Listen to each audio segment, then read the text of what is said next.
নমস্কাৰ সকলোকে মনবা মোৰ চেনেললৈ স্বাগতম জনাই লৈ আহিছোঁ আজি দিনটো ৰাশিফল। আজি হৈছে 23 অক্টোবৰ 2025 অসমীয়া 6 কাতি বৃহস্পতিবাৰ। আজি সূৰ্যোদয় সময় পুৱা 5:15 আৰু সূৰ্যাস্ত সময় 4:34। আজি হৈছে দ্বিতীয়া তিথি আৰু শুক্লপক্ষ। আজি দিনটোৰ প্ৰথম ৰাশি হ'ল মেঘ ৰাশি। আপোনাৰ সামাজিক ভাৱমূৰ্তি শক্তিশালী হ'ব। আপুনি আপোনাৰ জীৱনসংগীৰ পৰা সমৰ্থন আশা কৰিব পাৰে। বিবাহযোগ্য থলুৱা লোকৰ বাবে বিবাহৰ ব্যৱস্থা কৰিব পাৰি। বেংকিং আৰু ফাইনেন্সৰ লগত জড়িতসকলৰ বাবে এই দিনটো অনুকূল। আপুনি ইতিবাচক চিন্তাৰ দ্বাৰা প্ৰভাৱিত হৈ থাকিব। বৃষ ৰাশি। আপোনজনক সহায় কৰিব লাগিব। যুৱক যুৱতীসকলে নিজৰ কেৰিয়াৰ সম্পৰ্কে গুৰুত্বপূৰ্ণ সিদ্ধান্ত ল'বলগীয়া হ'ব পাৰে। মনটো শান্ত কৰি ৰাখক। মানুহে আপোনাৰ আচৰণৰ শলাগ ল'ব।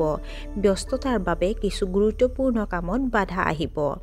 আপোনালোকৰ দেউতাৰ স্বাস্থ্যৰ প্ৰতি চিন্তিত হৈ থাকিব। মিথুন ৰাশি। আপোনাৰ প্ৰেমৰ সম্পৰ্কক লৈ ঘৰত উত্তেজনা হ'ব পাৰে।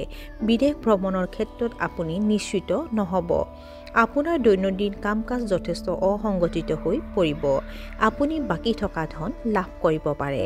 মানসিক চাপ দূৰ কৰিবলৈ আপুনি হয়তো সুখদায়ক সংগীত উপভোগ কৰিব পাৰে।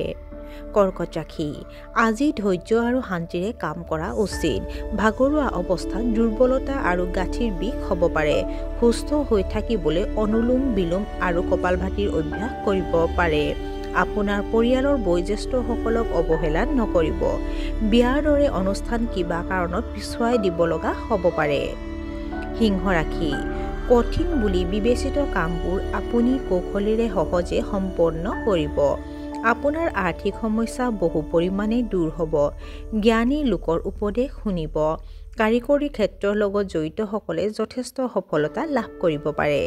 এই দিনটো কম দূৰত্বৰ যাত্ৰাৰ বাবে শুভ। কন্যা ৰাশি। আনৰ অভাৱতকৈ নিজৰ ওপৰত গুৰুত্ব দিয়া উচিত। আপোনাৰ পৰিয়ালৰ সদস্যৰ মাজত সমন্বয়ৰ অভাৱ হ'ব। আপোনাৰ পৰামৰ্শ কৰ্মক্ষেত্ৰত অতিশয় শলাগ লোৱা হ'ব। সমাজৰ সন্মান অৰ্জন কৰিব। শিক্ষাৰ্থীসকলে শিক্ষাৰ ক্ষেত্ৰত বাধাৰ সন্মুখীন হ'ব পাৰে। তুলা ৰাশি। আপুনি হয়তো কোনো গুৰুত্বপূৰ্ণ অনুষ্ঠানৰ বাবে প্ৰস্তুতি চলাব পাৰে। শান্ত আৰু ধৈৰ্য্যৰে কাম কৰিব লাগে। কৰ্মক্ষেত্ৰত নতুন মানুহৰ সংস্পৰ্শলৈ আহিব পাৰে। আপুনি আজি বহুত অনুশাসিত হ'ব। ঘৰত সকলোৰে যত্ন ল'ব। ইয়াৰ ফলত কিছুমান লোক আপোনাৰ ওপৰত বিৰক্ত হ'ব পাৰে। আপুনি আজি পেণ্ডিং কামবোৰ সম্পূৰ্ণ কৰিব। বৃশ্চিক ৰাশি। আপুনি নিজৰ মতামত আনৰ ওপৰত জাপি দিব নালাগে। অধীনস্থৰ লগত আপোনাৰ মতানৈক্য হ'ব পাৰে। সতৰ্কতাৰে বিবেচনা নকৰাকৈ ডাঙৰ ডাঙৰ আৰ্থিক চুক্তি কৰাটো এৰক। ঘৰুৱা যন্ত্ৰপাতিত কিছু ব্যাঘাত জন্মিব পাৰে। সময়ৰ লগত খাপ খুৱাই নিজৰ ব্যক্তিত্বক খাপ খুৱাই লওক। আপোনাৰ বৈবাহিক সম্পৰ্কৰ বাবে সময় উলিয়াব লাগিব। ধনু ৰাশি। পাৰিবাৰিক বিষয়ত আপুনি গভীৰভাৱে জড়িত হ'ব। আজি আপুনি কামৰ হেঁচাত ভাল প্ৰদৰ্শন কৰিব। আপুনি আপোনাৰ সহকৰ্মীসকলক সন্তুষ্ট কৰি ৰাখিব। নতুন কেৰিয়াৰ আৰম্ভ কৰাসকলে বহু কথা শিকিবলৈ সুযোগ পাব। আপুনি হয়তো আপোনাৰ বন্ধু বান্ধৱীৰ সৈতে আউটিঙলৈ যোৱাৰ পৰিকল্পনা কৰিব পাৰে। মকৰ ৰাশি। ব্যৱসায় আৰু কৰ্মক্ষেত্ৰত আপোনাৰ প্ৰদৰ্শন অতি উত্তম হ'ব। আপোনাৰ মুখত সদায় হাঁহি থাকিব। গুৰুত্বপূৰ্ণ কামৰ বাবে আপুনি শাৰীৰিক আৰু মানসিকভাৱে প্ৰস্তুত হ'ব। সাম্প্ৰতিক পৰিস্থিতিৰ মাজতে আপোনাৰ কৰ্মই আনৰ বাবে প্ৰেৰণা হিচাপে পৰিগণিত হ'ব।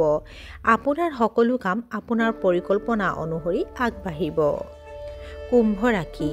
বিবাহ বহিৰ্ভূত সম্পৰ্কৰ পৰা আঁতৰি থকা উচিত। আপুনি দাতব্য কামত ধন খৰচ কৰিব পাৰে। যোৱা কেইবাদিনো ধৰি আপোনাক অশান্তি দি থকা সমস্যা এটাৰ পৰা আপুনি সকাহ পাব। আপুনি আপোনাৰ সম্পদসমূহৰ অৰ্থপূৰ্ণ ব্যৱহাৰ কৰিব। অধিবক্তাই হয়তো আজি পুৰণি গোচৰ ল'ব লাগিব। আৰু আজি দিনটোৰ শেষৰ ৰাশিটো হ'ল মীন ৰাশি। আপোনাৰ কৰ্মক্ষেত্ৰত কঠোৰ পৰিশ্ৰম কৰিব লাগিব। পুৰণি বিষয়বোৰ পুনৰ উত্থাপন হ'ব পাৰে, যাৰ ফলত আপুনি হেঁচাত পৰিব। আপোনাৰ আচৰণে আপোনাৰ সম্পৰ্কত প্ৰভাৱ পেলাব। আপুনি সুষম খাদ্য বজাই ৰাখিব লাগে। চিন্তাৰ পৰিৱৰ্তে অধিক জিৰণি লোৱাটো উচিত আৰু আজিৰ দিনটো ৰাশিফল ইমানতে অন্ত পৰিছে আশা কৰোঁ আপোনালোক প্ৰত্যেকৰে আজিৰ দিনটো সুন্দৰ হওক ধন্যবাদ